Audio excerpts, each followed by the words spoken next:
Natural दाताला substitute नाही. पण नॅचरल दात जो तुम्हाला दिलाय, ज्याच्यामध्ये एवढी लांब रुंद खणखणीत रूट्स आहेत, त्याच्या आजूबाजूला अशा पद्धतीचे रिसेप्टर्स आहेत, जेणेकरून तुम्ही डोळे बंद केलेले असताना पण जबडा करेक्टच बंद करता आणि भलतीकडे बंद नाही करत, because they are there in the teeth. कवळीमध्ये ते नाहीत, इम्प्लांटमध्ये ते नाहीत. जरासा प्रॉब्लेम आला की काय माहिती का भार्गवी, ते दात काढून टाक आणि कवळी दे बाबा.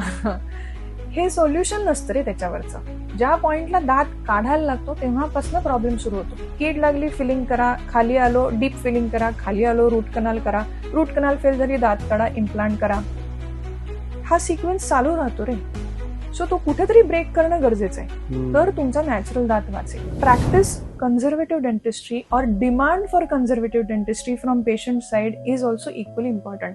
मला माझा दात वाचवण्याची इच्छा पाहिजे ना, मीच येऊन सांगते रे मला काढून टाकायचे दात.